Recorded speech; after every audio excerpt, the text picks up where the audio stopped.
What's up, everyone? We are diving back into the multiverse today for another epic. What if Naruto built ultimate harem with all kunoichis in Desert Island Part 2? If you enjoy this story, make sure to hit that like button and subscribe to the channel for more fanfics like this. Now, let's dive right into the fanfic. Naruto sighed and looked about. Using a small flare from a small bundle that he had with him in his pouch, he had to leave behind his scroll back in Konoha to make some extra room for the flares. He didn't think they would be useful, but Kakashi insisted, and now he would have to thank that Jonin for the advice. Thankfully there was enough driftwood, and he then got a fire going with some of the other flares, but kept some back, just in case. As soon as he was done with the fire, the Kyuubi then told him to start tending to Azuki. He removed the Anbu's vest gently, trying to avoid the blood and aggravating the wounds she had. The wood splinters were long and very much jagged, and Naruto had to be very careful in removing them as he used his newly trained but not perfected medical jutsu to seal the wounds as he pulled each splinter out and made sure to double check for any leftover splinters as he did so. Some of the splinters were very deep and he had to bite back his discomfort as he tried to keep Azuki calm as she would sometimes move about in pain. Thankfully, the state of unconsciousness she was in made that a bit easier on him as she was not moving too much to aggravate her wounds. As soon as he was done with that part of the job, Naruto took a deep breath and sat back as the splinters of wood were no longer there and the wounds were now sealed. Don't relax just yet, Kit. We need to get rest cause this day has only just begun. Naruto nodded as he gently rolled Azuki back to her back and took off his jacket and used it to keep her warm and used her vest as a makeshift pillow for her head. As he did so, he lay down next to her, and despite being a bit cold, he went to sleep, unaware of the fact that Azuki began to move in her sleep and she draped her arm and leg on him. The next day, Naruto awoke to the sound of the waves lapping in the beach, and he wondered for a moment why he felt that there were some things on his body, and when he turned to the side, he yelped a bit as he found himself looking at Azuki square in the face. That made Naruto blush bright red as he was treated to seeing the woman in her sleep. He slowly moved away as Azuki moaned out and he heard a work. Hayate. Naruto was a bit confused at that, until he recalled the Chunin examiner who died before Sand invaded his home when they had been duped by Orochimaru. He sighed and felt sorry for Azuki to have lost someone she cared deeply about. He knew how that felt as well. He had lost some people important in his life, the Sandaime, Haku, and most of all, Sasuke. He however put those feelings aside for now as he knew that he had to take care of Azuki until she was feeling better. The Kyuubi was already awake and spoke to him. You okay, Kit? Yeah, I'm fine. Good. Cause we need to find some food and supplies fast if we're going to be here on this island for a while. We will need to find some herbs to patch up her wounds more since the medical jutsu we used isn't permanent, so haul is Kit. The blonde nodded as he left the cave and went out to find whatever food and supplies he could get. The island turned out to be one of 3 large islands, and it was the largest one yet, and there were a lot of things that could be found edible on the island. There were large amounts of berries and more there, though the Kyuubi warned Naruto on which ones to take and which ones to avoid due to poisons in them. The two managed to find several birds' nests and took some of the eggs with them, along with catching some small fish in a nearby river and some small rabbits as well. The two then moved on, and the Kyuubi found several patches of naturally growing herbs that had medicinal qualities and told Naruto to take as much as he needed. The two then returned to the cave and placed their catches on the ground as Naruto found a good stream of fresh water nearby at a pool near the cave. That was a good sign according to his resident, as fresh water was far better than salt water, as salt water was not fit to drink by any means, unless purified. Naruto then wondered if he should wake Azuki up from her slumber, but the Kyuubi advised against it. Her mind needs to heal for a while, Kit, so don't try to wake her up, not to mention we still need to treat those wounds of hers, but first, we need to eat. Naruto then followed the Kyuubi's directions as the 9-tailed fox showed him how to boil the fish and the eggs by digging a deep pit in the sand outside, wrapping the food in thick leaves with some flavoring herbs, and then burying the food into the pit and placing several large heated stones around the leaf bundles using a stick to take the stones out of the fire that he started, and then buried the pile under with sand. It would take some hours for that to be done, and he then got the remaining fish on spit sticks to cook over the fire. He then got to work and skinned the rabbits carefully, and then when he was done, he cooked those as well. The blonde ninja was tired from all the work, but he was then told by the Kyuubi to gather some more items to treat the still recovering and asleep Anbu. Naruto nodded and went out and found some clean stones that were smooth and easy to grip and some coconuts that could be opened. Naruto went to work as the Kyuubi instructed as he opened one of the coconuts and took out the water to quench his thirst and scraped off the meat to be eaten and used later on. The shell became a pestle as Naruto placed the herbs into it and mixed it with small amounts of water as he began to gently crush the herbs. It was hard work as the day pressed on and the sun came up, but the blonde ninja did what he had to do to ensure the well-being of not just himself but Azuki as well. He would make sure to check on the rabbits and fish and turn them to cook them properly to avoid food poisoning. As he did so, he also checked on the female who slumbered and noted that the wounds were still not fully sealed. He was a bit worried as he checked her condition as best she could. So far she was fine, but he had to be very sure before he moved on. He then went back to the herbs and after a few hours, the herbs were ready. The paste was a bit odd, but the Kyuubi assured Naruto that the mix would be very helpful in patching up Azuki and her wounds. He took the coconut shell with the herbal paste and several leaves and some neatly sliced rope that he managed to salvage from the boat and got to treating Azuki's wounds. He found the cut on her head and gently placed the herbal paste as much as he could. Though Azuki hissed at the pain, he continued until the Kyuubi told him to stop and he then used a large leaf to cover the wound and used the rope to make a makeshift binding. It wasn't comfortable, but it was all he had to work with at the moment. However, when it came to doing the same thing on Azuki's shoulder wounds, which meant having to remove her clothes, the blonde was very much too embarrassed to continue. "You've got to be kidding me. Do I sound like I'm kidding, Kit? Besides, all those magazines you've been reading to make that jutsu of yours should have already made you familiar with the female form, right? So why acting like it's your first time?" "Because it is my first time, you darn fox." "Wait a minute, you mean to tell you've never peeked in the women's bathroom before?" "Never. If Sakura-chan found out about that, she would beat the tar out of me for even thinking it.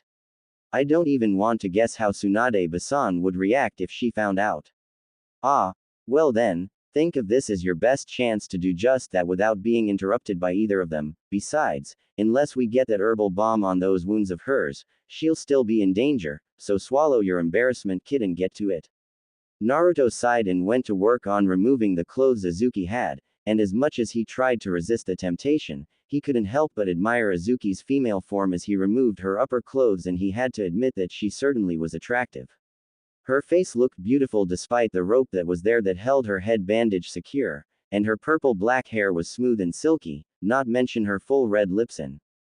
Naruto blushed brightly as he realized just where his thoughts were going. He admitted that he was no longer the naive 12-year-old that he was years ago and he had grown up a lot since then. He might still act like a kid at times, but not all the time. He found himself staring at times at Sakura, knowing that despite his previous statement of her not changing in the least, he noted that she had grown more attractive. He found himself staring at Tsunade at times, even though he knew that she was using henge. He even caught himself staring at Hinata or Ino or Shizune, and despite his disbelief, he even found himself staring at Anko. The women mentioned were attractive, and so was Azuki. As soon as he removed her upper clothes, he blushed bright red when he saw her brias, which were in her bra. They were large, not in the same caliber as that of some of the other women he had seen, including Tsunade, but just enough to merit attention. Naruto felt all the blood in his body go off in two directions, one to his face as he tried to control himself from having a nosebleed, while the other portion went to his loins at the sight of the half-naked woman before him. She was very much a strong woman and her training in the Anbu was obvious as she was both slim and strong at the same time. He could see the strength in her form and face, and even when she was asleep, he admitted that she was attractive, even with that strange tattoo she had on her arm. "Hey Kit, I know that you like the show right now, but we've got work to do right now, so stop staring at her. Now follow my directions so we can get this done with and have breakfast. Those fish and eggs should be done about now, along with the rabbits and fish." Naruto followed the instructions given by the Kyuubi as he made sure to place the herbal balm paste on the still healing wounds on Azuki's shoulder.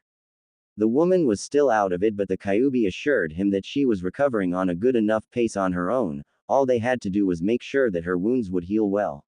It took him a bit more to finally finish placing the bomb, and he then used the leaf to cover the bomb, and despite his discomfort, he made the move to place the leaf underneath her bra so the article of cloth could hold the leaf on its own.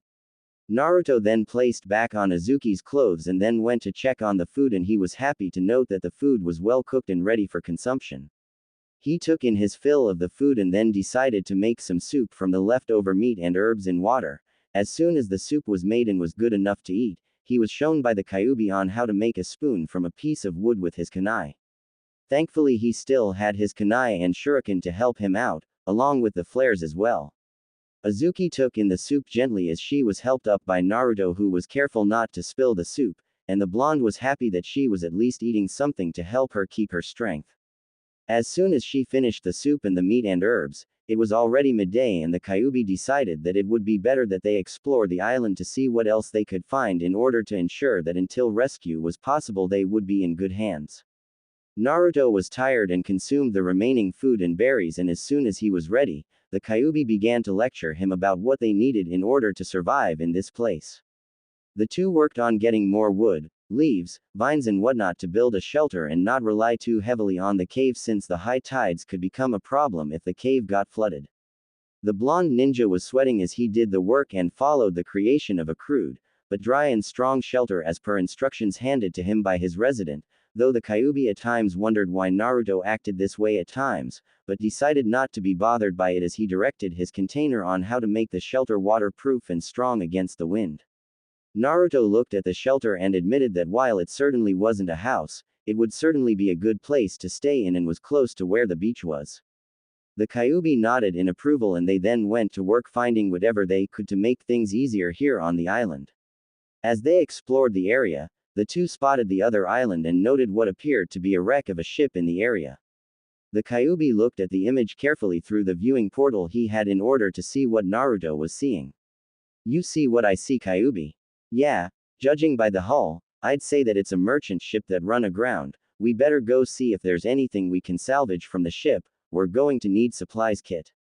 We can't leave Azuki-san like that right now. The island's not that far, kit, and we've already treated her wounds. Let's go see and find what we can. Besides, we might find, if we're lucky, a medical supply kit there on the boat, plus other things that can really save our asses. This is something we can't pass up." Later, Naruto sighed and admitted the Kyuubi was right as he steered the boat back to the main island where he and Azuki were on. The wrecked ship was large, and while the elements had ravaged the ship, it seemed that a good deal of supplies and equipment was left.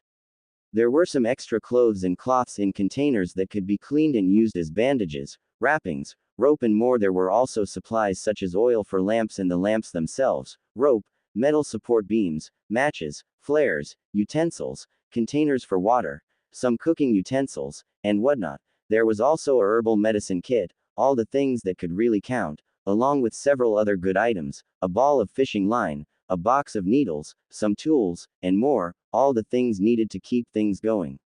Well now, not a bad haul kit. I guess. Hey Kyuubi. Yeah, thanks for all the help. I owe you big. Ha, you owe me nothing, kit. You're my container, and until I do find a way out, I'll do what I can to keep you from dying, for my sake and yours. I'm just doing what comes naturally. How do you know so much about what you taught me this morning? I mean, I thought, well, you only lived for destruction. Well, that is true, but don't forget, kit, I'm already an immortal and I've lived in this world long before your village ever existed, or the countries for that matter. Plus, I do get bored easy even with fighting, so I pass the time learning other things, and when I pose as a human at times, they certainly help. You pose as human? I didn't know that. Ha, there's a lot you don't know about me or my kind, kit. Let's just say that I know ways on clone jutsus that not even the cages know about. I'll tell you about them someday, but let's hurry up and check on the patient, shall we? Naruto nodded as he once more parked the boat and went to check on Azuki and smiled a bit as she was doing well and there were no signs of infection in her body at the moment. As soon as he was able to check her condition and be thankful that she was fine, he went on to catch some more food and make some new herbal balm as well. He took a few of the containers and found a spring on the island which had cold fresh water and took it with him to make sure that he and Azuki had fresh water for drinking, cooking, and more. The blonde then made more soup for Azuki while making a blanket for her and a new fire as well to keep them dry. As they were done, he once more fed the soup to Azuki, who took it in and she sighed softly as she took in the food. He then placed the blanket on her and took in some of the leftover food, and as soon as the blonde felt full, he decided to take a quick dip in the sea for a swim, and despite his still embarrassed state he was now bare of his clothes and got in a good swim for a few minutes to cool off. He then returned and made sure to keep the sleeping Anbu company and to monitor her condition. As the day wore on and reached the night, Naruto had managed to build a large signal fire, under the Kyuubi's instructions as well, and made sure to have fuel ready to keep the fire prepared. As soon as he was done with the signal fire, he was able to catch some more fish and rabbits, along with some wild vegetables that he was able to find. He made some new soup for Azuki from vegetables, meat, and herbs. He managed to use a container and helped Azuki take in her food. The sleeping ninja smiled and was now resting nicely as he then went on the same process as before to help seal her wounds. He removed the bandages and smiled a bit as the wounds healed well, and he then replaced the leaf bandages and used the cloth ones this time after cleaning them properly and making sure that they were in good condition. Once the new bandages were set in, things were a lot easier as the Kyuubi then told him that they both needed to sleep and it seems that Azuki would soon be waking up. Naruto smiled and closed his eyes at the news and went to sleep. If the Kyuubi was right, then they could say the new shelter that he had built earlier that day and would avoid a possible flooding if the tides were too high. The next day, where am I? Last I remember was steering away from the boat when the explosive tags went off. Wait. Where's Naruto-kun? Azuki opened her eyes and found herself in a cave of some sort, and she felt some throbbing pain that was fading at least. That made her recall the injuries she had sustained before, and that made her worry as she reached the back of her head and was surprised to find a bandage there. And as she reached her shoulder and noted that underneath her clothes was another bandage, she looked and noted that while the bandages were not the best, they did their job well. She looked and saw Naruto sleeping nearby, and as she drifted a bit closer, she noted how peaceful he slept, showing to her that he must be very exhausted to be sleeping this late in the day. The Anbu then realized that this meant that Naruto had been taking care of her while she had been out, and she couldn't help but smile warmly at the sleeping blonde ninja. She saw that despite the still existing prejudice to him, he was proving to be so different. He had a kind heart, a gentle nature, and a warm soul. Not to mention he had certainly grown in looks while he was at it. She checked her inner chakra and smiled as it was in the best of status and decided to go out and get some stretching done and maybe get cleaned up. Later, Naruto awakened and was partially awake since had been very busy since yesterday, but his sleepiness vanished the very second he spotted Azuki no longer on the bed.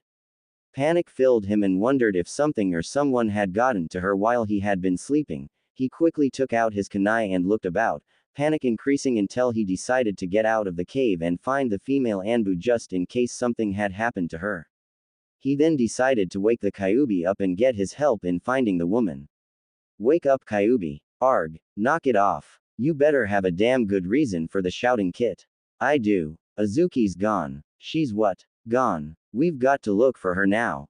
The two went out to look for her, and as far as things went, they were not having any luck at the moment around the beach area, and there were no signs of anyone having been on the island as he only saw his footprints, that is until he spotted the other set of footprints, and that meant that Azuki had walked out of the cave and into the interior of the island. Naruto felt a bit of relief, but was not entirely sure and went after the footprints into the interior. As he made his way into the island, he began to use his senses to track Azuki and use the trees as well as he leapt from branch to branch in his usual fashion. It was then that he spotted a river and heard a small waterfall nearby. And it was then that he spotted Azuki, who had taken off her clothes and was only in her bra and panties. The blonde ninja stopped dead in his tracks as he saw the woman once more unclad, and he was stunned as despite seeing her bandages, the female Anbu was certainly beautiful to look at, and it was not surprising that she and Hayate had a relationship. The blonde then realized that he was staring at her while she was nearly nude like a pervert. For some reason, she wanted to do this with Sakura for a while, but knowing how his mentor Jiraiya fared when he did the same thing with Tsunade and knowing that Sakura had the same strength as Tsunade did made him very much cautious at the idea, but now those fantasies were being replaced by a woman with purple hair. Wow, she's hot. Makes me wish I was back in human form again. Let me tell you something, Kit. I might despise humans, but I kind of envy them in a way, namely when it comes to getting. Shut up, you darn fox. Closing parenthesis. Deny it all you like, Kit, but I know you like what you see. Naruto gulped as he felt his nose beginning to gush out blood as he continued to stare at Azuki as she was apparently washing her clothes in the river. The female Anbu didn't seem to notice his presence, and that made Naruto wonder if this was some illusion he was looking at, and sure enough, the female Anbu disappeared in a puff of smoke and Naruto barely had enough time to block an incoming kunai which was being held by a person. The two landed on the ground with Naruto on the bottom and giving off a groan as he looked upward and saw Azuki, who was in her bra and panties right on top of him. Apparently she must have sensed his arrival and had prepared an ambush on the off chance that it wasn't him. Azuki realized that it was indeed him as her look of killer intent was replaced with shock and recognition. Naruto-kun. Oh, I'm sorry, are you alright? Yeah, sorry for startling you, Azuki-san. The two looked at one another for a few minutes and they then realized that the two of them were in a very compromising situation. Azuki realized that she was still in her undergarments and while she was not very bothered by this all the time, it was a bit risque to be on top of a young teen in her bra and panties. For Naruto, he was trying his absolute best not to stare, but was failing miserably as he was still looking at Azuki who was still on top of him, straddling his waist, and he could feel his body react to the presence of the nearly nude female on top of him, namely on a certain part of his anatomy as it began to react, and he prayed to the heavens that the female Anbu didn't feel that she would kill him for sure if she found out he was getting an erection when she was right on him, despite how normal it was when a man was being straddled by a gorgeous woman in her skivvies. Azuki noted that however and only pretended to not notice his erection as she smiled warmly at the thought of him being aroused. He was already at the age for that sort of thing, but he seemed to be so shy about it, and she then noted the fierce blush that was growing on his face and smiled warmly at that as she decided to tease the blonde ninja. Like what you see, Naruto-kun? I. Azuki realized that now was not the time to tease him and sighed as she got off of him and helped him to his feet. The blonde then turned around quickly, trying his absolute best to hide himself from her, to shield his utter embarrassment from her, along with his physical reaction to her near nakedness. The blonde then spoke slowly and tried to explain why he was in the where to avoid her making the wrong assumption. I woke up and didn't find you. I thought something happened and I went to look for you. I didn't mean to. Azuki used her chakra to heat the stones nearby to dry her clothes and she then put them on once they were all dry. She then smiled and made Naruto turn and face her and she smiled at him. It's all right, Naruto-kun, thank you for the concern. I'm sorry if I startled you. Later, the two went to work as soon as Azuki allowed Naruto to check her bandages, and she smiled as the way Naruto moved his hands on her. He was blushing once more. He apparently had some difficulty dressing her wounds when she was still asleep, but now that she was awake and aware of his every move, that made him very uncomfortable and cautious in order to avoid doing something that would seriously offend her. The female Anbu was enjoying this in a nice way as she liked to tease Naruto for some reason. However, she had to thank him for taking care of her for nearly 2 days until she woke up. As soon as he was able to change the bandages and place the new medicine on her shoulder and the back of her head, the two went to work and gathered their gear and moved out of the cave and into the large shelter that Naruto had been able to build before. The female Anbu admitted that the place was dry, cozy, and was large enough for them to be in the place, though she could tell that Naruto was not entirely happy with the idea of sleeping close to her, which made her wonder why the student of the well-known pervert Jiraiya would be so shy. But that was what made catching a man a challenge for a woman, she should know after all. They then caught some fish and got a few bird eggs and had their breakfast and took the time to relax as Naruto filled her in on the details of what had happened when she had been injured and lost consciousness. The female Anbu smiled with surprise and gratitude as Naruto told her everything and she could help herself as she giggled at his blush when she was told of the time he had to treat her wounds. After they had eaten and spoken to one another, the two decided to rest for now and used the leaves that Naruto had gathered as temporary mattress and it was covered with a large blanket that he was able to find and it was fresh as well since the container it was in was well preserved and well sealed as well. There were some other clothes, though they were a bit larger for Azuki, but would do well as they would be useful in keeping her normal ninja garb dry. The clothes were for civilians and there were clothes for Naruto as well, allowing him to keep his normal outfit in reserve. The two were now wearing civilian clothes, with Naruto wearing a white cotton shirt with no sleeves, and a pair of long shorts as well as he kept his headband on, and so does Azuki. The two recovered from their rest and then decided to go hunting for food for lunch and also to gather whatever supplies that were still on the boat that Naruto might have missed when he was on board. The blonde was not sure it was a good idea for her to come along, but she insisted and they did so. As soon as they were able to gather some more fish, wild herbs, wild vegetables, fruits, coconuts, and a few more rabbits, along the way they even managed to catch a pair of goats. This told them that the large island had a large number of wildlife, but they had to be careful not to take too many or they would run out of food. The supplies they had certainly helped when it came to catching the fish on the beaches. They used the small box of needles to make fishing hooks using several tools and a rock to bend the needles properly, along with using some wood to make fishing rods and some leftover fish and meat to act as bait. As they did their tasks, the two began to spend some time doing other things apart from hunting, gathering, and salvaging supplies. When they came to the second island where the boat wreckage was, they explored and found a large number of other animals, namely wild pigs, birds, wild chickens, shellfish, and more, along with more fresh fruits that grew in the interior of the island. They also found other ships that had been marooned as well, and decided to use one of the small and old yet still serviceable and seaworthy ships they found to haul more supplies from them. They were tempted to make a large boat and make their way back to Konoha, but they had no maps and navigational tools with which to work with, and the maps and tools from the ships were the ones that were destroyed by both time and weather. They however kept their spirits up as they got enough food to cook their lunch for the day, which consisted of wild vegetables, fish, herbs, meat, and shellfish that they managed to find, and the smell of the food was very relaxing and delicious as they cooked the food near the fire pit that Naruto made. As soon as the food was done and they were eating with the plates and utensils that Naruto salvaged before, the female Anbu was filled with some curiosity on how much Naruto had grown. As she had been busy with working on the defense of Konoha, she had been out of the loop so to speak for a very long time. She wondered just what exactly did Naruto learn and improve on when he was under the training of the Sannin Jiraiya. Naruto-kun. Yes. How was your training with Jiraiya? I didn't know you wanted to know, Azuki-san. Why do you want to know that? Call it natural feminine curiosity, but if you don't feel comfortable with it, then it's alright. No, it's okay, but it's kind of long and you might get bored, Azuki-san.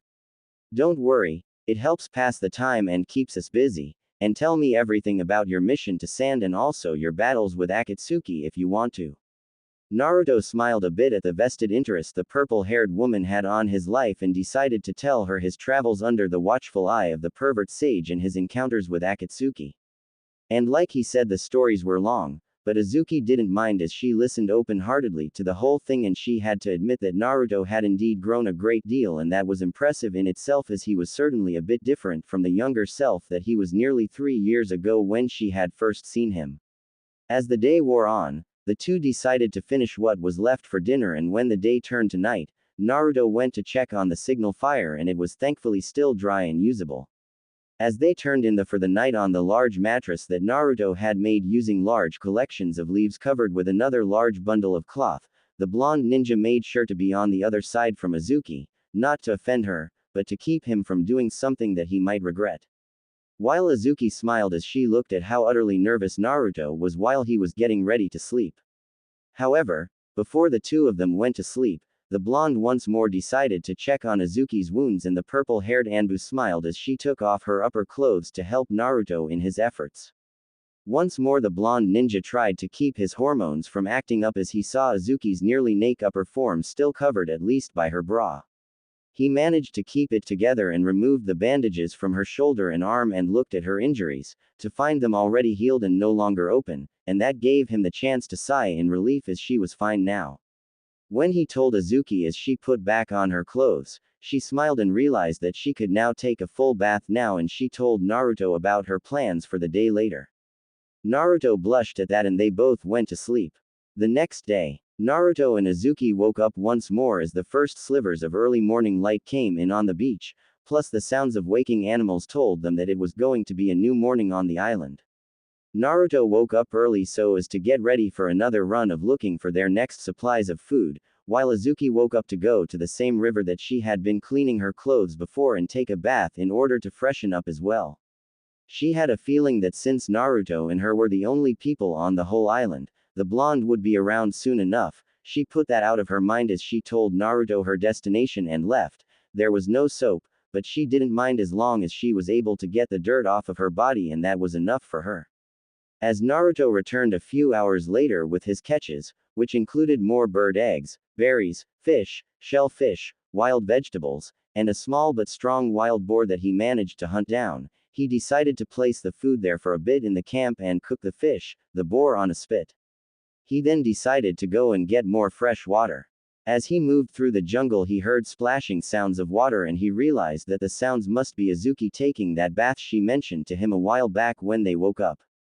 The blonde then had to fight with the Kyuubi and his own hormones as they began to tell him that he should go take a peek and see just how attractive the purple-haired woman was without any clothes on, but the blonde ninja tried not to do it as he still had to head back to their shelter, and no doubt Azuki would beat the tar out of him if she caught him. With that conflict in his mind, he decided to just head back to the camp and wait.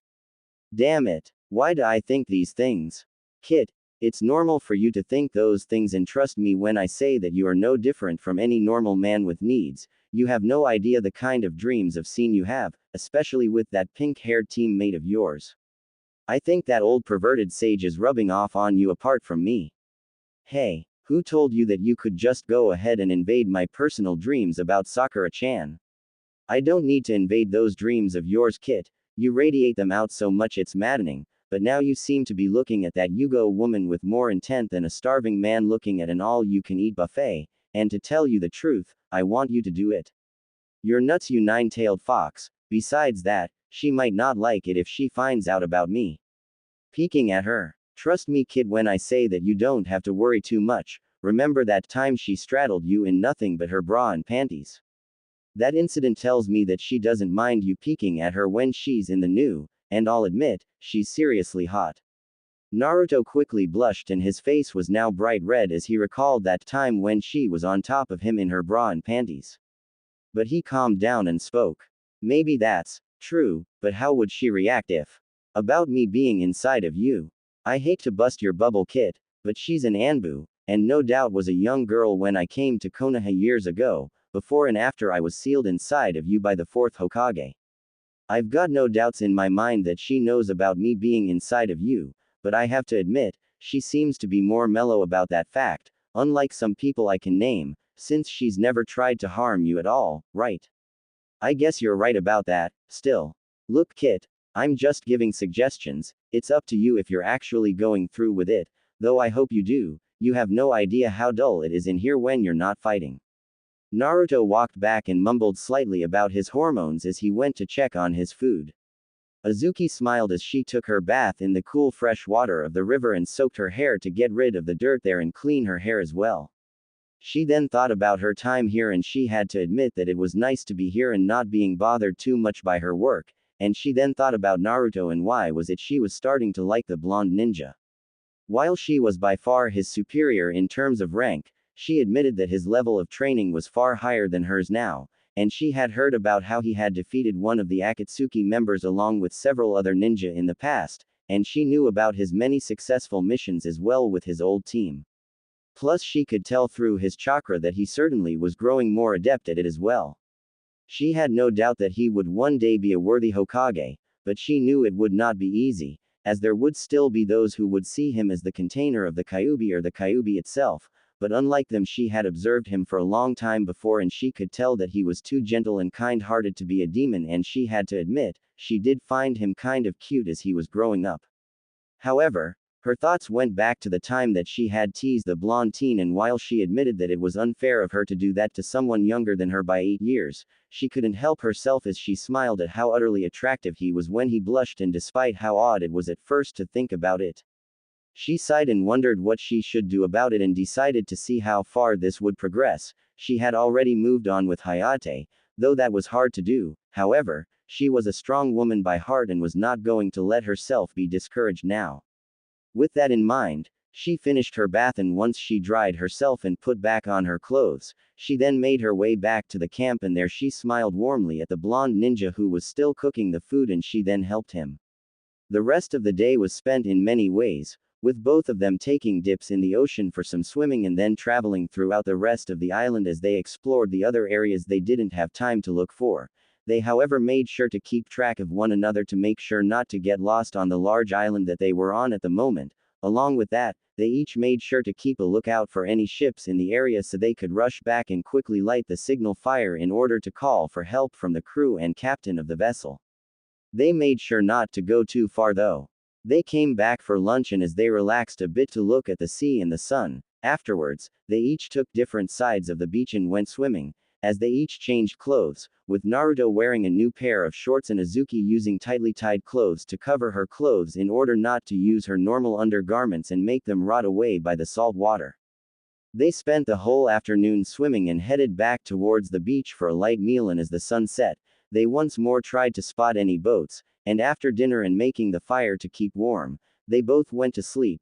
Naruto slept first, allowing Azuki to once more study his features in peace, and this made her wonder if the ideas she had concerning her and Naruto were worth it. She decided to wait and see for herself soon enough as she too closed her eyes. The next few days for Azuki and Naruto were filled with activities to pass the time and wait for a rescue. Every morning, they checked the sea for signs of ships, and when it was still early, the two took turns bathing in the river, one guarding the other. They took the time to train in their respective styles and arts as it would help them pass the time after each time they had their meals in the morning, midday, and evening. They also took the time to explore the island as well and more thoroughly, and they found the place to be very much habitable, and that made them wonder why no one took the time to settle into this island during the time that it was here. There were some open areas as well, and the high mountain in the center no doubt had some ice and snow there on the top and could be where the source of fresh water was. The two then traveled to the other two islands, the second with the few boat wrecks and the other that appeared to be smaller and had no wrecks. There they found some more wild vegetables growing in good hardy soil, good enough to grow some things on the island as well. When they made it back to their main island, they took the time to also spar with one another. Azuki asked this in order to see just how much Naruto had grown, and Naruto was more than willing to take a shot at that, as this would be the very first time he would fight against a full Anbu. Kakashi had already left the Anbu, and Azuki was his junior student in his time there.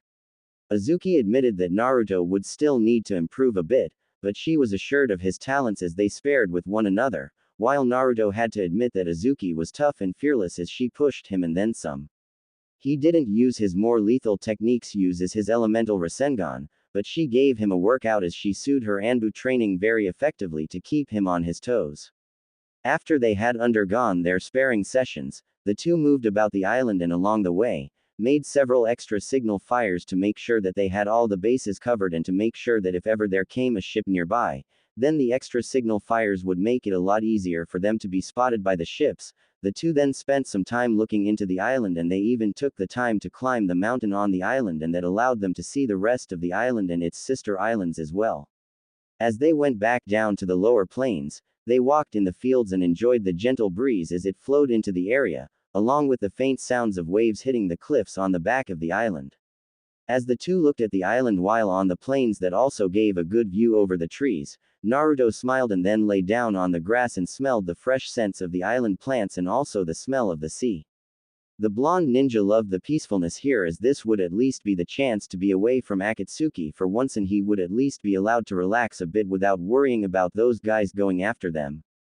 Azuki smiled a bit and sat down next to Naruto as they enjoyed the tranquility of the island.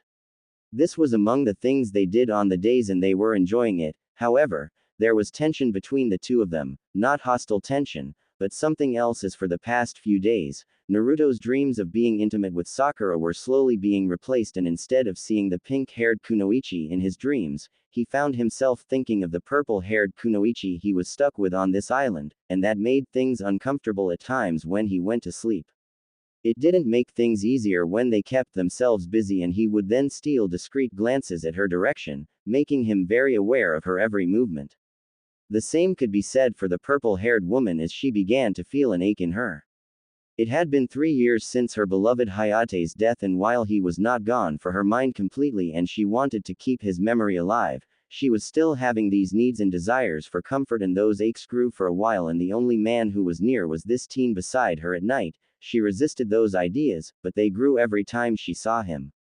It had been at least a few days now, and sooner or later, one of them was going to have to address this situation, and it seemed that one of them had now made the first move as Azuki decided to speak to Naruto as they finished another day and were now about to take to their mattress that now had pillows that had the skins of the rabbits stuffed in cloth and were tied in by fishing line. Naruto didn't know why, but he suddenly had this strange feeling that something major was going to happen soon. He then wondered as the sun began to fade how things were in Konoha. Back in Konoha, Tsunade was not in the best of moods at the moment, namely since it concerned Naruto's disappearance for the past few days, along with Azuki. She had sent messages to the survivors of the ship to gather whatever information she could piece together in order to determine where Naruto was. The good news that both Naruto and Azuki were safe and alive was overshadowed by the fact that they were missing. The Hokage sighed as she read the reports and hoped that soon they could go out and find Naruto and Azuki. The village was still the same as before, but there were those who were among the villagers who hoped for good news on when Naruto and Azuki would be found along with his escort. The other ninja were worried, namely Sakura, Shikamaru, Choji, Hinata, Tenten, Neji, Rock Lee, Ino, Shino, and Kiba, and even Sai wondered where the blonde ninja was. Even Kakashi, Jiraiya, and Yamato were worried about Naruto's long disappearance, and so was she. The blonde female Hokage liked Naruto a great deal. He had been the one who proved to her that dreams could come true, and he had a power that truly made a difference in this world. She recalled her own words to Shizune about Naruto being the only one who truly knew how it felt to be a Jinchuriki when her assistant had questioned her on why she would allow Naruto on such dangerous missions that involved Akatsuki, while she understood Shizune's worries as Dan's niece treated Naruto like a kid brother. She knew that Naruto would only grow stronger and he himself would not allow any harm to come to Konoha, as being on the move made it harder for Akatsuki to track him. She loved him like a brother and somewhat a son. She knew who Naruto's parents were, but decided not to tell him until the timing was right, but he made sure to do her best in that regard. After all, she did owe it to them. She turned as Shizune entered the room. Any word? Shizune nodded with a smile as she looked at her ever-present clipboard. We've managed to locate a witness from the pirate attack who said that he saw a blonde ninja with orange and black clothes steering a boat in a direction to the west where the boat had sank. He also mentioned that there was a woman with him, both wearing Konoha forehead protectors. I've run through the passenger list and the descriptions match Naruto-kun and Azuki-san Tsunade-sama. Tsunade smiled at that and sighed. Thank Kami they're alive. Anything else? Yes. There appears to a small band of islands in that direction that appear to be habitable, since it seemed that some ships were lost before in that area and the crew were rescued from there. Judging by the direction that Naruto-kun and Azuki-san took when they abandoned ship, they could very well be in that area right now. The blonde Hokage smiled at the news as Kakashi, Yamato, and Jiraiya came into the room. The three men were relieved to hear the news that Naruto was still alive, and the female Hokage knew that sooner or later, the rest of Naruto's fellow classmates would hear about it soon enough. For now, however, the blonde Hokage decided to make things quick and send out messengers to the port city to prepare a rescue effort. It naturally didn't take too long for the others to find out about the rescue effort, as the village heard rumors of Naruto being alive and was about to be found. Some of the people who still treated him as the Kyuubi were not happy, while those who saw him differently were relieved indeed. This included Hiyashi, head of the Hyuga clan, as he had to thank Naruto for all he had done. Not only was he able to give his daughter Hinata more confidence in herself, but helped Neji learn the truth of the past events and allowed him to mend his relationships with his nephew and daughter, Kurenai, as well, for helping her reach out to Yakumo, becoming friends with Kiba, and helping Hinata become more confident, and many others including Tsuki and his daughter Ayame, who treated Naruto as their best customer and friend. Sakura was happy most of all since she was worried sick of what might happen with Naruto. She made a promise never to let him be harmed or killed by Akatsuki, and she took it hard when he vanished for a few days. The news that he was alive made her feel happy. She admitted to herself that she liked Naruto, but only as a friend, namely since she knew that considering their past interactions, Naruto might have given up on her already, but she felt that they would always be close no matter what. Hinata was also happy as well as her cousin Neji told her the news and she was happy that Naruto was soon to be found. She and the others were eager to see just when they would be able to finally locate Naruto and get him out of whatever mess he found himself in. Back on the island, Naruto was about to get some shut-eye when he spotted Azuki looking at him for some reason and that made him wonder just what was it the purple-haired kunoichi had in mind. Azuki-san, is something wrong? The purple-haired woman smiled and replied. I wanted to ask you something Naruto-kun, it's very important to me, and I guess to you as well when you answer it. Naruto faced the female Anbu and wondered just what was it that she wanted to talk to him about. He tried to resist the urge to look her over as she was only wearing a large white t-shirt that was 2 sizes too large for her and served as her makeshift nightgown for the night, while was wearing his black shirt and boxers. Even with the oversized shirt covering her, the light of the lamp in the shelter, mixed with the moonlight allowed him a good view through it to see her slender and well-proportioned female form. He gulped and looked at Azuki's face which showed her serious manner to her very quickly. What is it you want to ask me Azuki-san? Naruto-kun, you've been acting really weird around me for a few days now. Are you alright? Well, this is your first time being alone with a woman before, am I right? Well, yeah. I mean no offense meant Azuki-san, it's just, well, Go ahead Naruto-kun, I promise I won't laugh. Well, you're really, attractive and I can't, Azuki smiled in spite of herself, since she always wore her mask, and there were few people who saw her face, except Hayate, and to be told that she was attractive from someone like Naruto was quite a nice change, not to mention she knew that the blonde meant it. She then smiled once more, enjoying the sight as Naruto squirmed at her looks on him, and she spoke once more.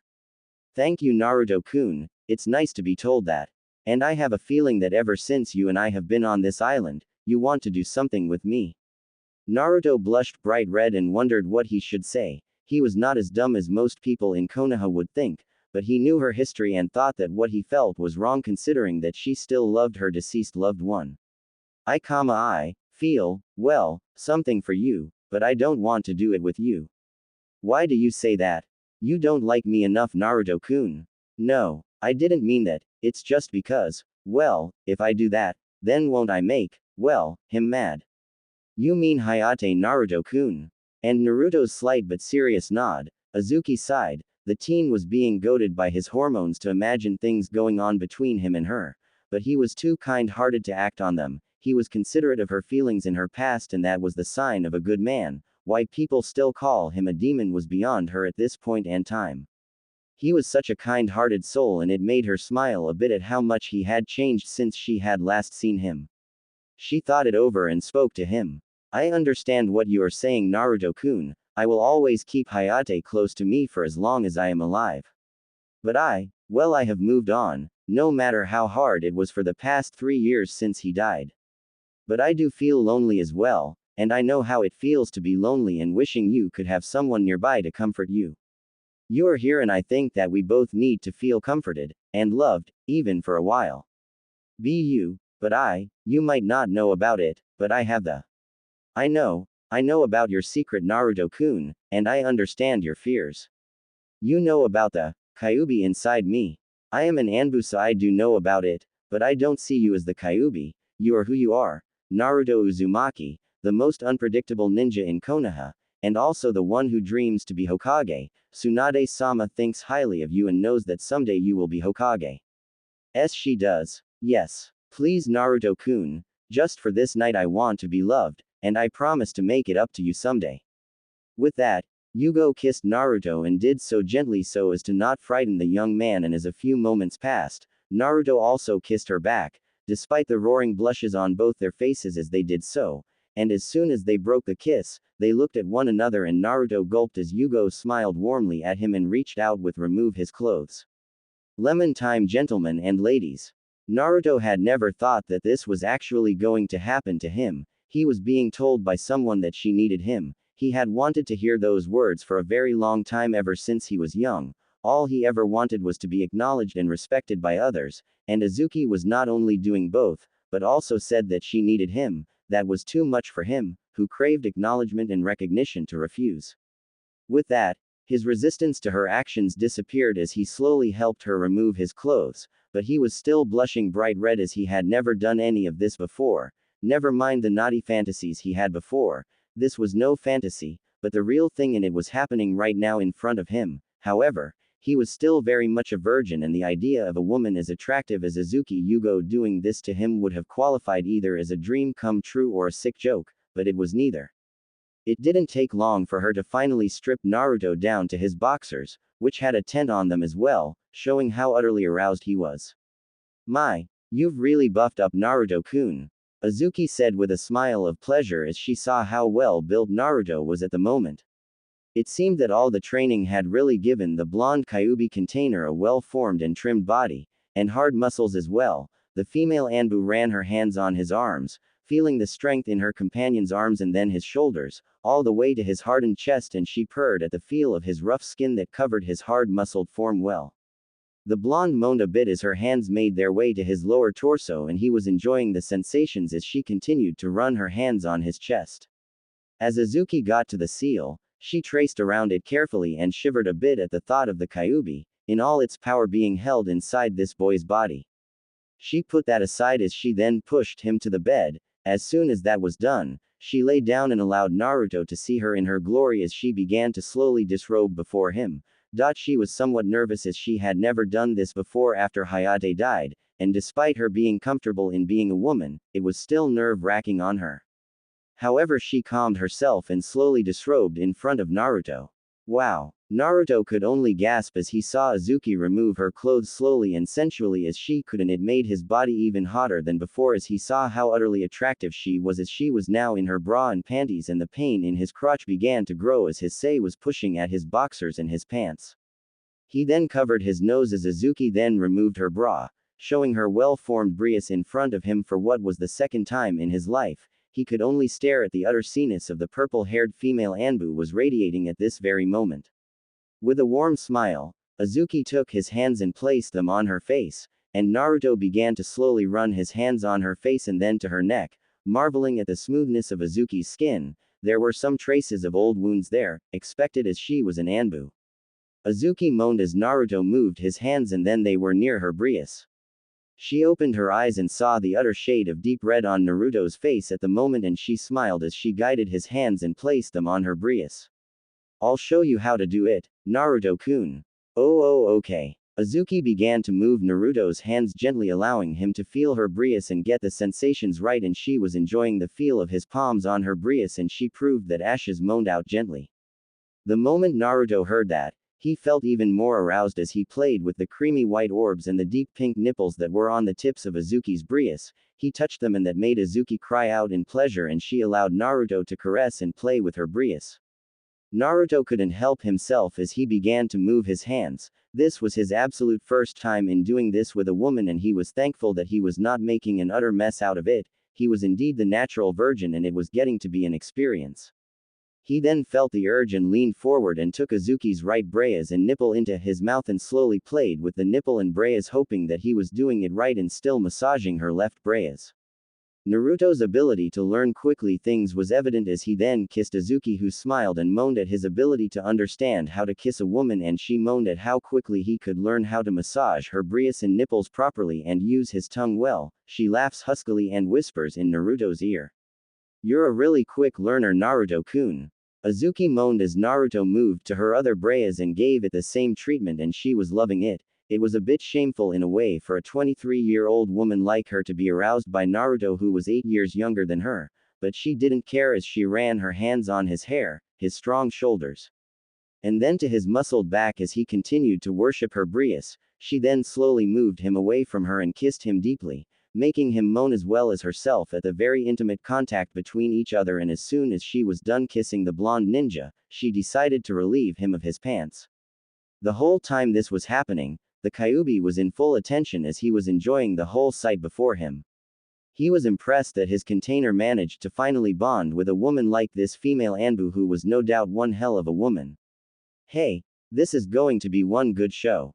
As soon as that was out of the way, she spotted the tent in his boxers and she couldn't help but smile at how it looked, as it told her that despite being younger, the young blonde ninja was already perfectly shaped and formed for his age, and it made her even hotter as she felt the heat of desire flow in her veins at the thought of feeling that in her say, but she placed that aside as the two of them explored each other once more to get the feel of each other's bodies. Normally when she and Hayate were together, it was somewhat rushed due to their respective duties, but now that she was on a very much deserted island, she could take her time in the whole thing and she was going to enjoy it. She moaned as she guided Naruto back to her brias, and he wasted no time in touching them with passionate fervor, though he had to be careful not to hurt her in any way. He licked her brias and nipples and took them in his mouth gently and relished their feel and taste.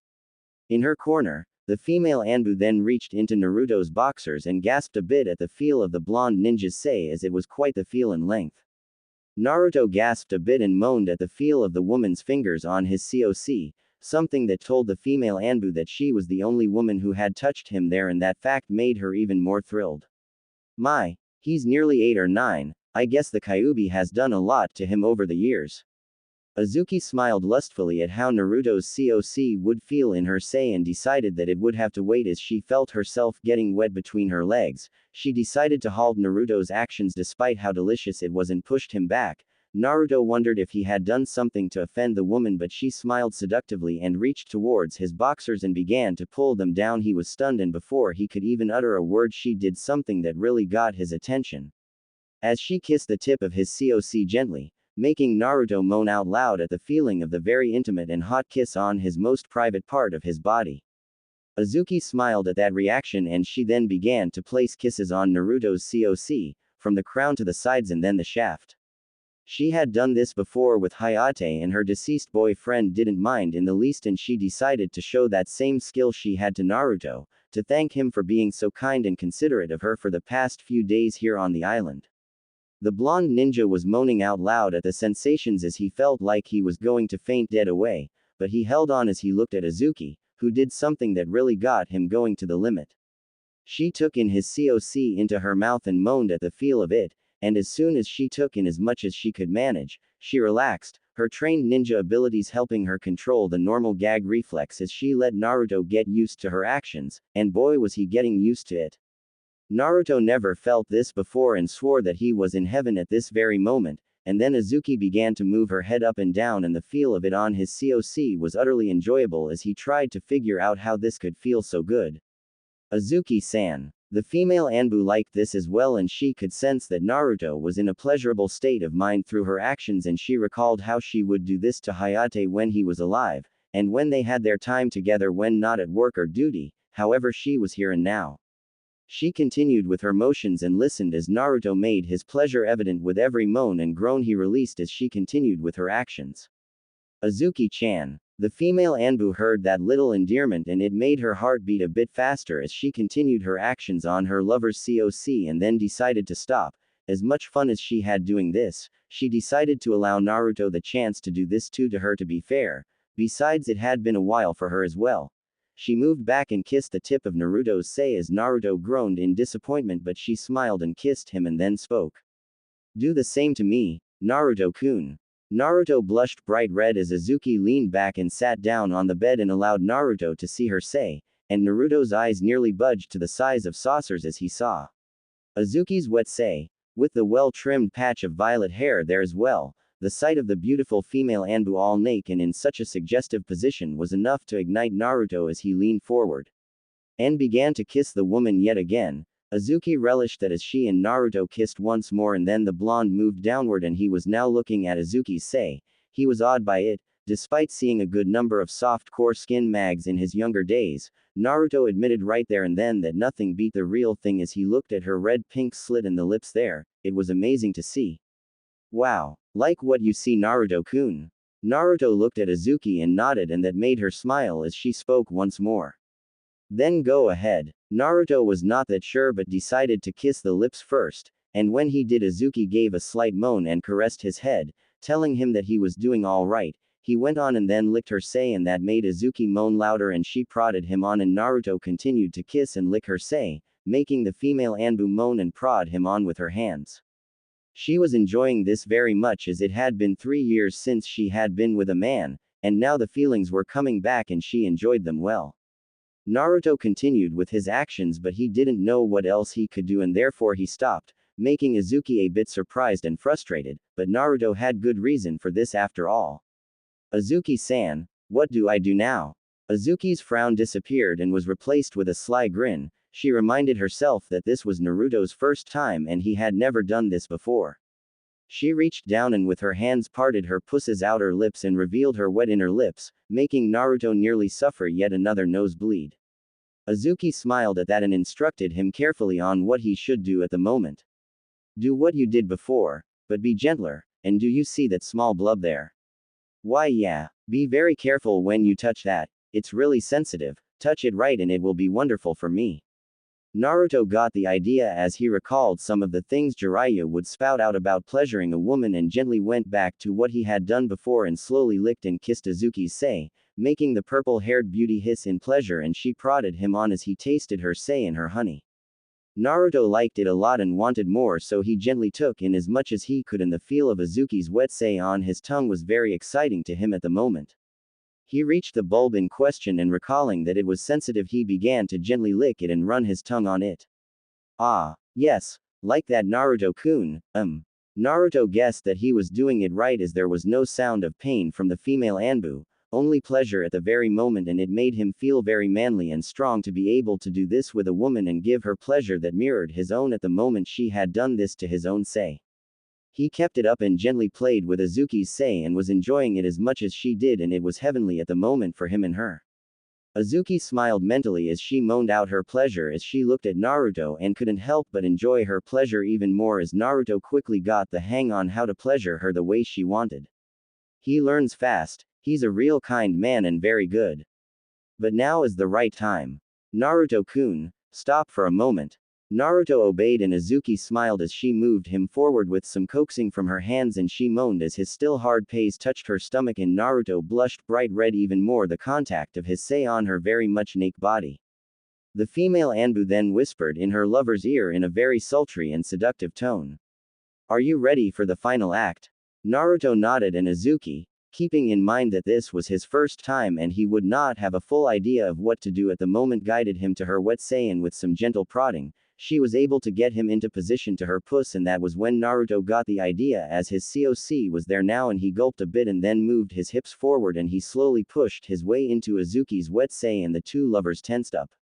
For Naruto, he felt like he was in a brave new world, the feeling of Azuki's inner sei wrapping itself around his own made him want to shout out in pleasure and he felt like he was going to faint right there and then.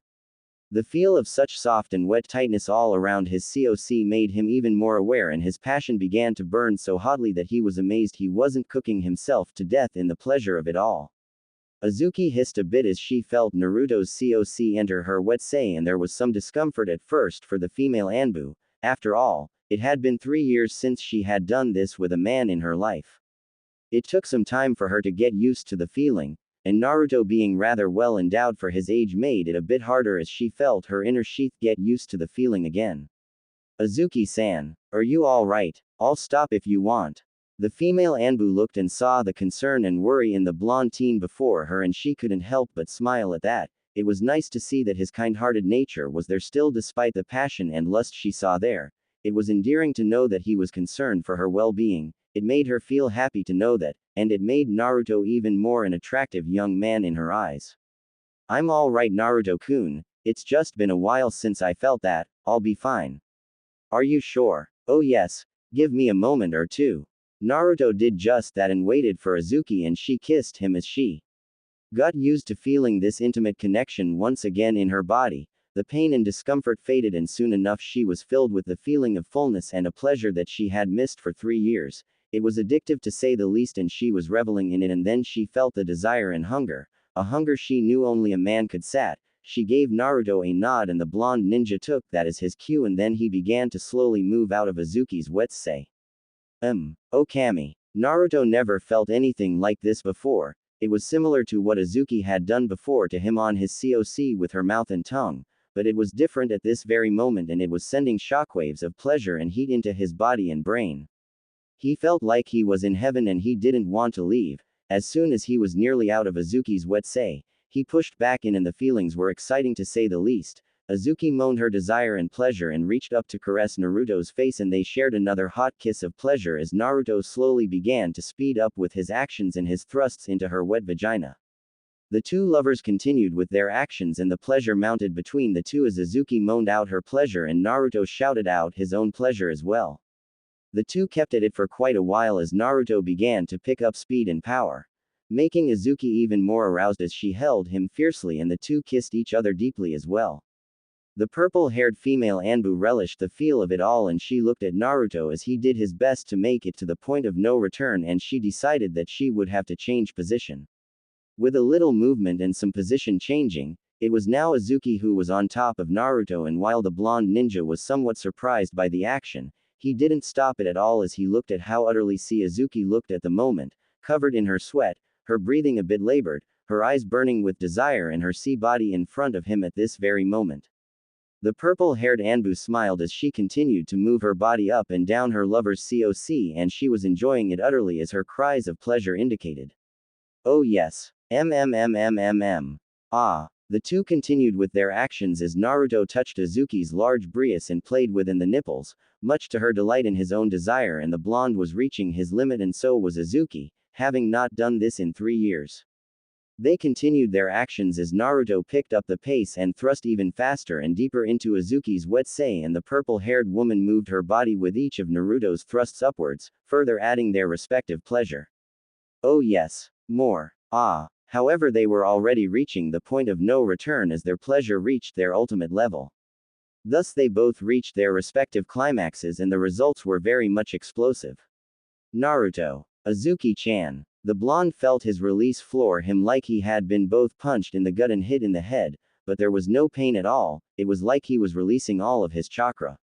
And was not being harmed by it, as he released his seed right into Azuki's puss and Azuki came at the same time, just as she felt the very first jet of Naruto's seed hit her inner walls, further enhancing her orgasm, and that made Naruto's own release memorable indeed as he felt her inner sheath caress his COC in such a powerful way that he nearly passed out from the pleasure.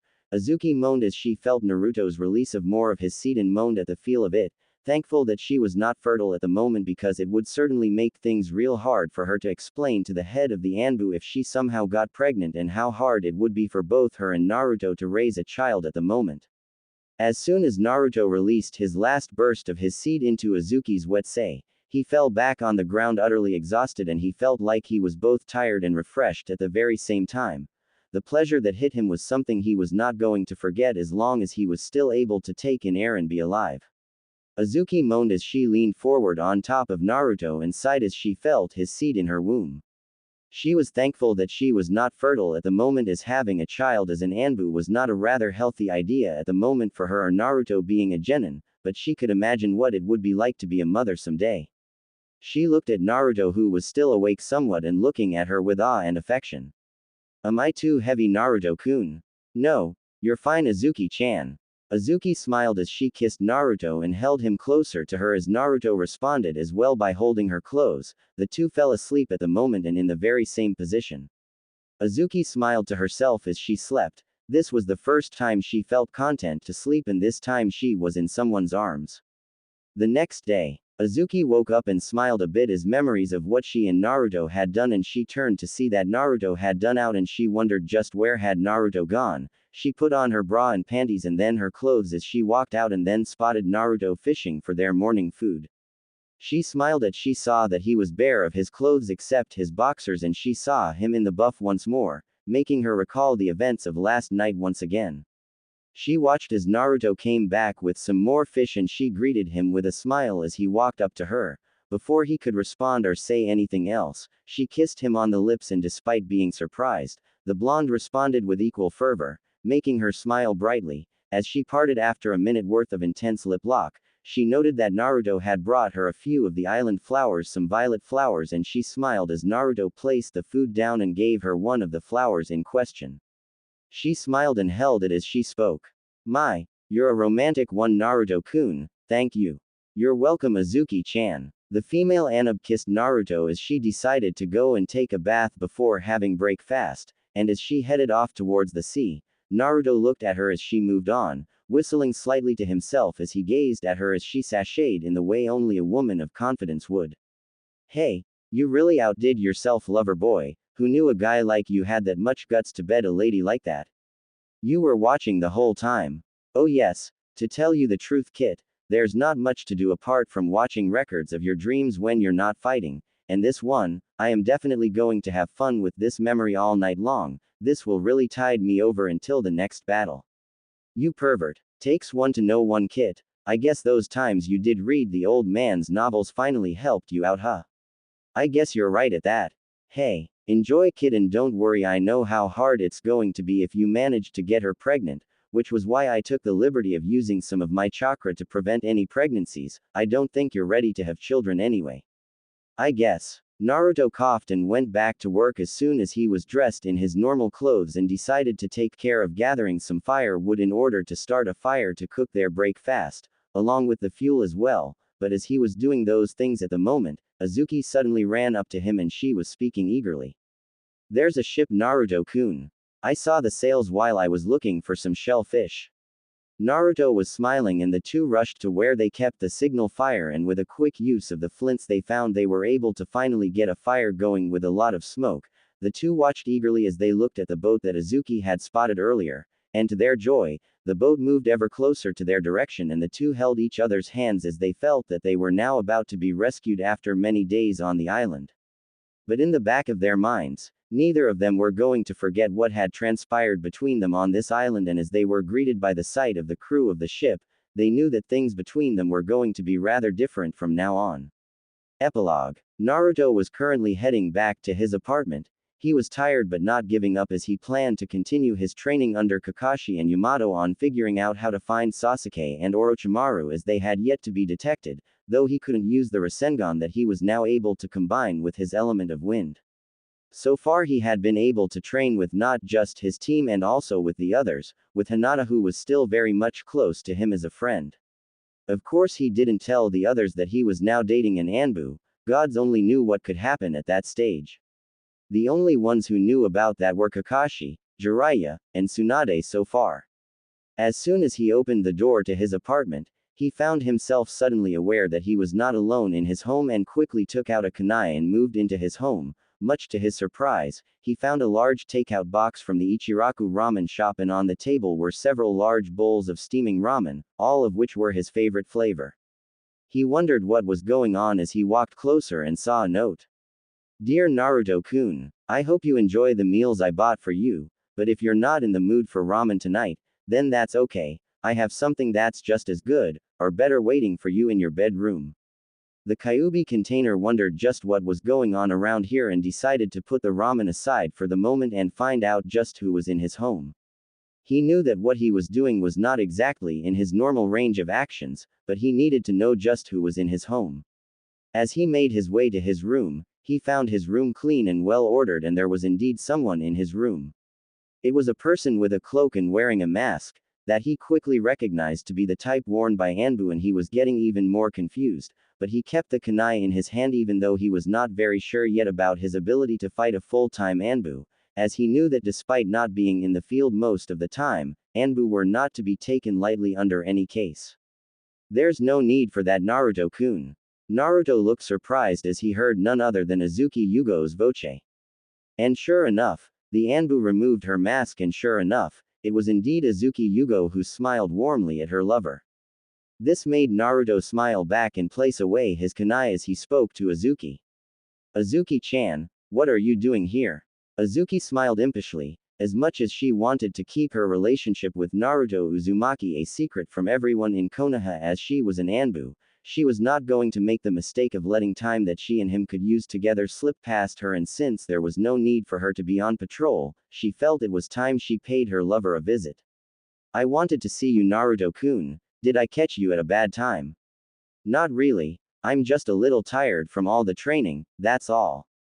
Azuki smiled at that in a way that made Naruto blush a bit and wonder just what she was planning.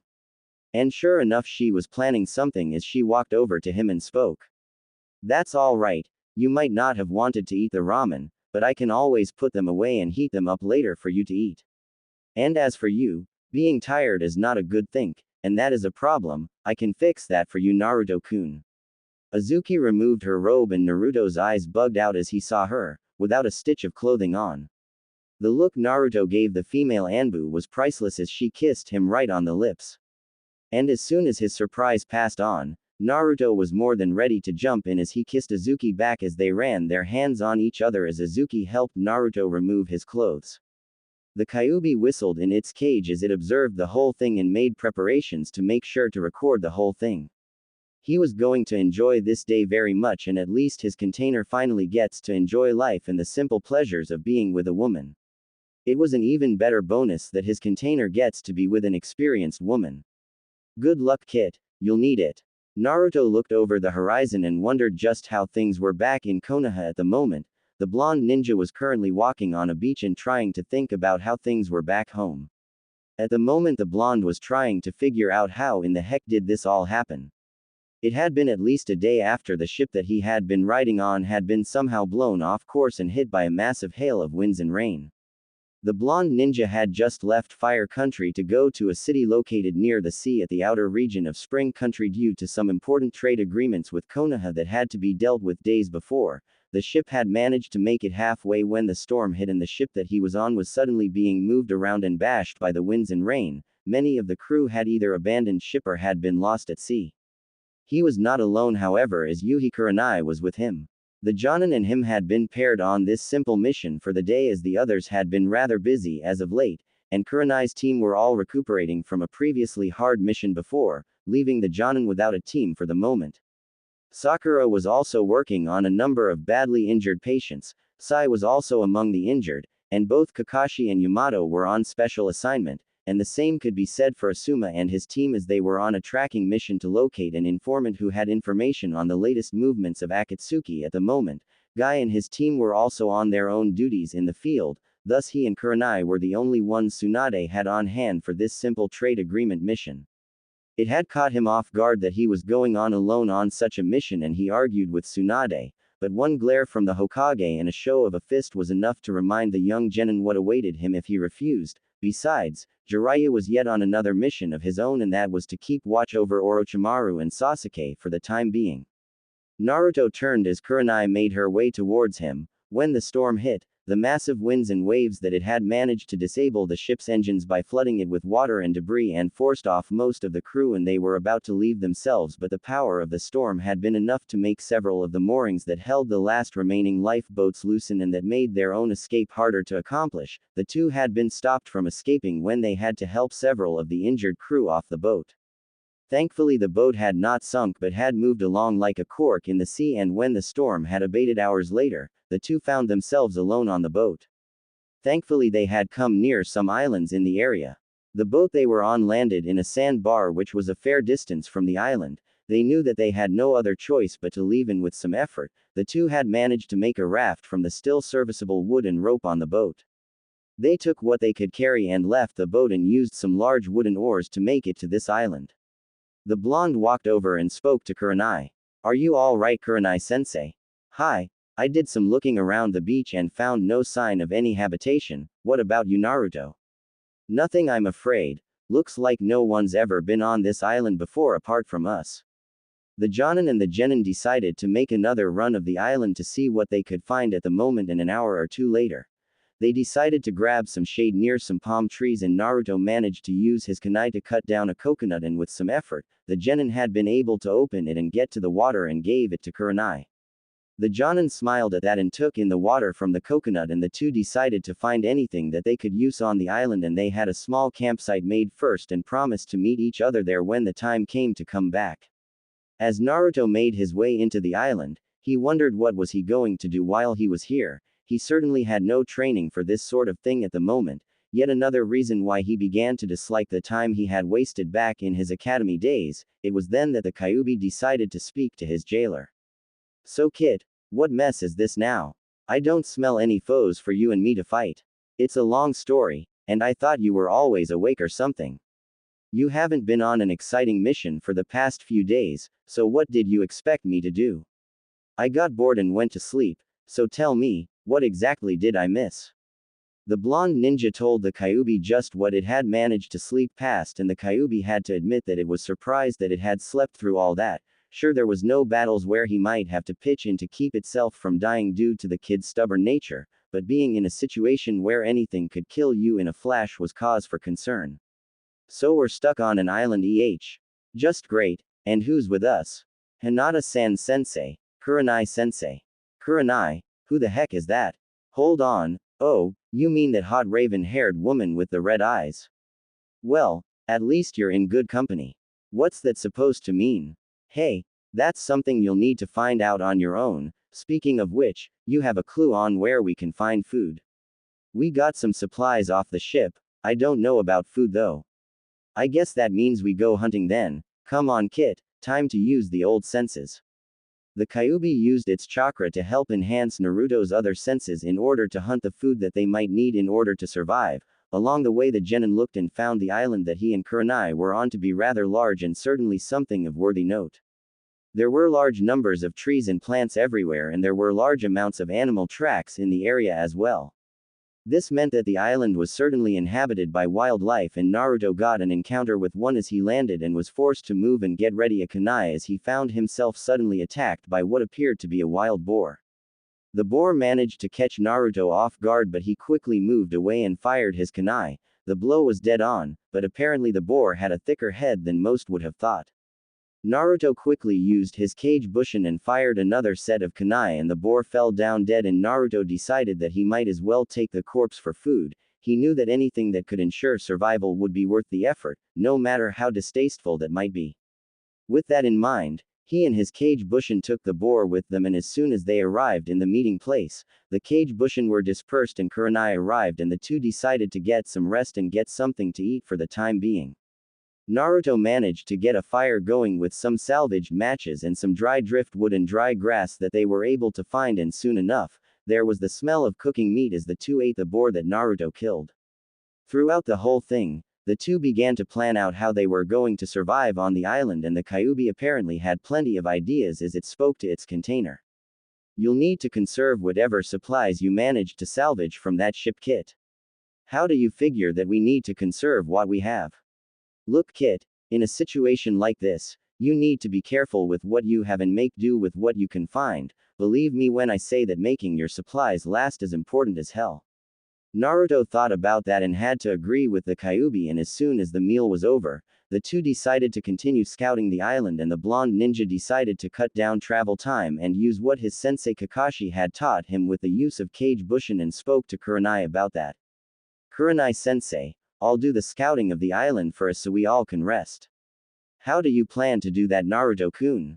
I learned something from Kakashi sensei about kage bushin, and I've used it to speed up my training a great deal. I can use it to scout the island faster, and we don't have to waste all our time looking about. Besides, I have more chakra to spare. Kurenai thought it over and recalled what the kage bushin were originally used for, and that was as scouts, and when a kage bushin was dispersed, the information it gathered would be passed on to the original ninja. It was a perfect jutsu for scouting parties and could be used for training purposes. However, like all Jonin, including Kakashi, she knew about the powerful strain that would place on ninja, as dividing equal amounts of chakra between kage bushin would weaken the ninja, and the knowledge of the kage bushin came with a price, and that was the original ninja getting the same if not double or triple the exhaustion of the kage bushin. Are you sure about that, Naruto-kun? Don't worry, Kurenai-sensei, I'll be careful.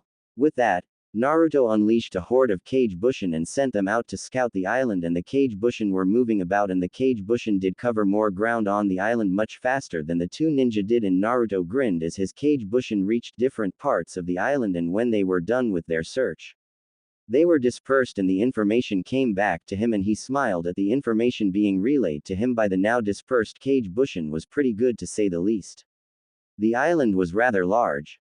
Not too big at the moment, but certainly large enough to support a large amount of living things, and there seemed to be some good places to rest, namely where a large river of pure fresh water made its way from a large spring in the interior of the island, along with so many trees and more. The genin smiled but felt a bit exhausted as he realized that while he had not been training in the use of his elemental affinity, his use of the kage bushin at that number was tiring. He leaned down and panted as he had his hands on his knees and took in his breath. Quickly he was covered in sweat as the exhaustion came to him. Kurenai quickly moved towards him and held him, ready to support him should his exhaustion overtake him at a very important time. Kurenai knew that she would have to be there to help Naruto as much as he would help her as well. She looked at his exhausted face and spoke her concern for his well-being. Are you all right, Naruto-kun?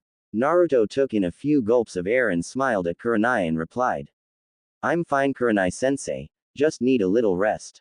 The Jonin was not entirely convinced with his words as she looked at the exhaustion but knew that through her observation of the blonde ninja for the past many years, he was not the kind to take things as they came. She couldn't help but smile mentally as she recalled his battle with Kiba, and then with Neji as he was the most stubborn ninja and it took a lot to make him back down from any challenge. With that in mind, she decided to just be there to help him as Naruto got his breath back into his body. As soon as he was done, he told Kurenai about the spring that was near the area, and the Jonin smiled at the thought of having a place to take a bath. She had been soaked badly by the cold water from both the storm and the ocean, and she knew that unless she cleaned her clothes soon, they would rot and break down, and she didn't have any spares to wear at the moment. The two ninja decided to rest before doing anything for a bit and organize the supplies. The Kyuubi also kept track of the situation as it also surveyed what the two ninja had on them at the moment, and it determined that they would have to salvage what they could from the boat that was intact on the sandbar at the moment. They were going to need every bit they could find to make sure that they were going to be all right. Hey kid, what sort of supplies do you have to work with? We still have plenty of matches left over. At least 4 boxes worth and some leftover flares. Both are all dry at least. We still have our shuriken and kunai too. There are some containers of food, but we'll have to be careful that they don't spoil. Some coils of rope, a few cloth bundles, some needles. That's about the stuff we could salvage from the boat without sinking the raft.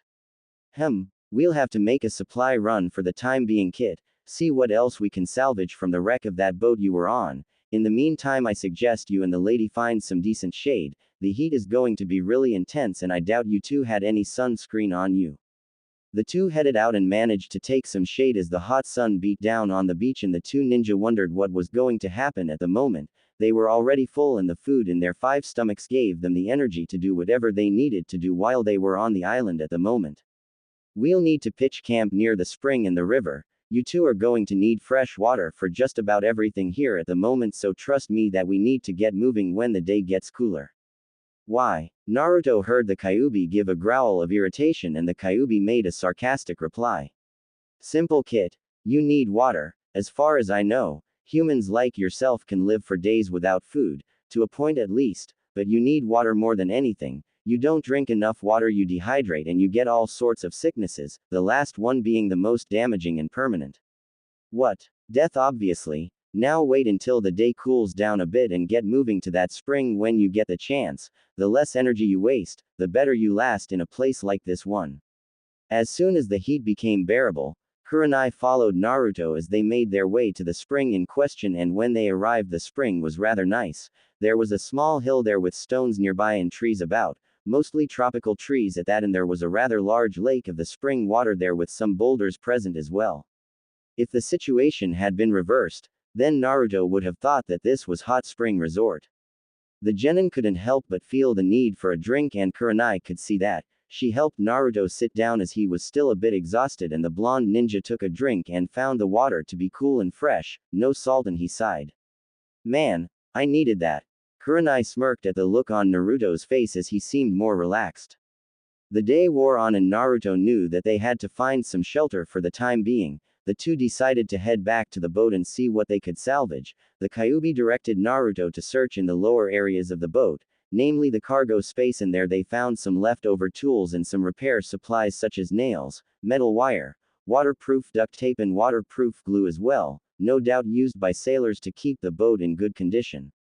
The two ninja ferried the supplies while there was still daylight left at the moment, and it was already mid-afternoon. They also found other supplies in the area that could prove helpful. The galley were relatively intact. Though to Naruto's disappointment, the food stores were flooded and would no doubt rotting soon. A shame too, but there was some containers of food that survived and would serve well as supplies for them, along with some of the cooking tools that could be used for other things. And to Naruto and Kurenai's surprise, the spices supply cabinet, where the cooks stored the spices used for cooking and flavoring were safe, and so were the contents. They took what they could but knew that they would need more than just their raft to ferry their salvage. Naruto remedied that quickly as he summoned his kage bushin and went to work in taking out several more still serviceable boards from the boat, and with tools in hand and Kurenai directing the whole thing, they were able to make 3 more rafts, though they were larger and better in terms of flotation and control. The rafts moved away from the boat, one with Naruto and Kurenai in it, while the other 3 were piloted by Naruto's kage bushin. The small band arrived and Naruto's kage bushin loaded the supplies in, and despite Kurenai's protests on how taxing the work was, Naruto went to work on building a special lean-to. The Kyuubi loaned a larger portion of its chakra to its container, and that gave Naruto and his kage bushin the energy to use the tools to cut down several tall bamboo trees, and then set up the lean-to that they were going to use for shelter at this time. The Kyuubi also informed Naruto how to properly build one so it would be easy to build and easy to disassemble and would be strong enough to withstand most of the elements. Kurenai watched the whole thing while she was still worried that Naruto would exhaust himself to death. She had to admire his tenacity and determination as the genin built the shelter in time for night to settle in. Naruto cheered on along with his kage bushin. Finished. As soon as the kage bushin faded away, Naruto sighed and he closed his eyes and fell down. Kurenai gasped and quickly caught him as he was now utterly exhausted. Kurenai listened to his heart and breathing rate and was relieved that he was okay and he was conscious. The Jonin saw that night was now on them, and despite the fact that she was a bit tired herself, Kurenai managed to lift Naruto and take him into the lean-to that was built in a clearing that was a close distance from the lake made by the spring and then to the beach. The lean-to was tall enough for her and Naruto to sit down on, as Naruto took in consideration the fact that she was taller than him and needed more room for her head so she would not be injured. As she placed the blonde down on the grass below them, Kurenai couldn't help but study the blonde for a few minutes as the clear sky allowed the moon to show up, creating a silvery glow on the area, and she got to study the blonde carefully. Despite being sun-kissed and having a tan, Naruto had a silvery hue to his skin, making him more ethereally attractive in the eyes of the Jonin. She, however, placed those thoughts aside for the time being. The first reason was that it was considered inappropriate for someone of her age to be looking at Naruto in such a fashion, and the second was the fact that she knew that Hinata was utterly infatuated with Naruto, and it would be a blow to her student if she found out her sensei was looking at Naruto the same way she used to. She was also aware of the fact that Naruto had the Kyuubi inside of him. Despite being a young Jonin, she had been 17 and a high-ranking Chunin during the time of the attack of the Kyuubi on Konoha, and she had been evacuating wounded ninja to be treated when she heard the news of the death of the Yondaime when he used a jutsu to seal away the Kyuubi. Like all the ninja that day who survived the bloody and costly assault, she mourned the Hokage's death, one their brightest, most talented, and youngest leaders, and the most kind-hearted and brave man to ever be known. For her, however, the loss had been harder. When she was younger, she had a deep crush on the Yondaime, and she would follow him whenever she would see him during his usual trips around Konoha when he worked hard in keeping the peace and making sure that everyone in the village was in good hands. He was the perfect man in her young eyes so long ago and still was. She had gathered the courage to ask him out on a date, but she never got far as the Hokage was always busy with many things. And when he died saving Konoha, she was among the first to place the flowers on his grave. Kurenai placed those thoughts aside for the moment and focused on getting some food and drink ready for Naruto as soon as he was awake. He had used up a lot of his chakra for the whole day until the afternoon, and knowing how much ramen he ate in one setting, the Jonin knew that he was going to be very much famished when he woke up. She knew that she was not the best cook, but her cooking was more than good enough to be worthy. Though she couldn't help but wonder how would Naruto like her cooking, as this would be the very first time she had cooked for anyone. Hours later, Naruto opened his eyes and felt his stomach growl like mad as he realized that he had nothing to eat since lunchtime. The fire that was burning outside of the lean-to that he had built with the aid of his kage bushin told him that it was no doubt late evening. The smell of food was enough to jolt him awake, and when he turned, he spotted a plate filled with food and in rather large piles, and despite his slightly hazy state of mind at the moment, he was eager for food and he quickly grabbed the plate and ate ravenously. He was so engrossed with eating that he failed to see Kurenai walking towards the lean-to and sitting down before him. The Jonin had gone away to wash her plate when she heard the sounds of eating. Kurenai couldn't help but look on in shock as Naruto was eating food away with such speed that it was like a blur before her eyes.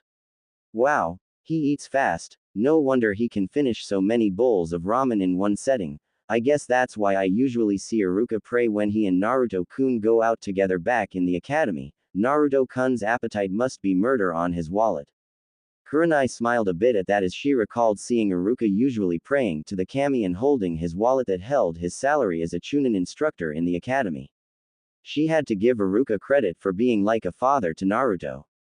Unlike any of the other residents of Konoha, Iruka had become close to Naruto and was among the few people Naruto cared for and trusted in the village, with the exceptions of Kakashi, Sakura, Tsuki, Ayame, and a few others Naruto was close to. She had heard about the time when Mizuki had tricked Naruto into stealing the Book of Seals and how the traitorous bastard had tried to kill both Naruto and Iruka, but not before breaking the law of not telling Naruto why he was treated the way he was. It had been a very difficult stage in the words of the third when she talked with him about it weeks before he died. He had been utterly worried that Naruto would lose himself to anger, despair, and worse, but it was Iruka's words in his defense that made Naruto fight back and learn the Kage Bushin and defend Iruka, and what was why Naruto graduated as a genin. Iruka saw Naruto as a kid brother and something of a son, which made sense why he was opposed to having him, Sasuke, and Sakura in the Chunin exams when Kakashi suggested it. Kurenai watched as all the food before her in the plate was devoured in what appeared to be seconds as the blonde ninja inhaled the food she had cooked. Naruto gave a loud sigh as the food was settling into his gut. She was lucky she had cooked double portions for Naruto alone. Had she not, then the blonde kid would have eaten her food as well, another reason why she was thankful to have eaten early. Ah, oh yeah, that hit the spot. Kurenai couldn't help herself and burst out laughing as Naruto leaned back and patted his stomach in such a comic way that she couldn't help herself. That allowed Naruto to realize that he was not alone and he looked at Kurenai who was laughing with a smile on her face. He blushed a bit as he realized he was making a fool of himself. Sure, he didn't mind too much as that brought him attention, but he was older now and more mature than when he was still 12. He waited until Kurenai stopped laughing and smiled at him.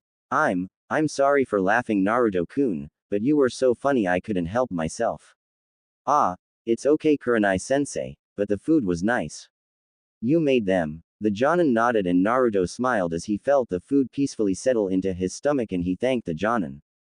Thank you for the meal Kurenai-sensei, I really appreciated it. Not a problem Naruto-kun. You used up so much energy the whole day to help out. I figured that making you a good meal and letting you rest would be a good way to pay you back. How was the food? What do you mean? Well, this is the first time I ever cooked for someone other than myself, so I was just curious about how my cooking was.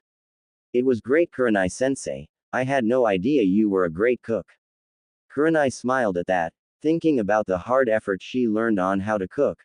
She had actually intended to cook for the Yondaime and the chance she could have some time alone with him. After he had died in battle with the Kyuubi, she had thought about abandoning her training in cooking, but decided to keep it and use it as a way to honor the man she had a deep affection for but never got the chance to express that affection to. It was her private way to honor the man, and that made her think about so many things, until she spotted something on Naruto's face. You missed a spot on your face. Oh, I'll get it. Let me. Thanks for listening. In the next part. In the meantime, please leave a review. I would love to hear your feedback. Especially if it helps me improve the overall story.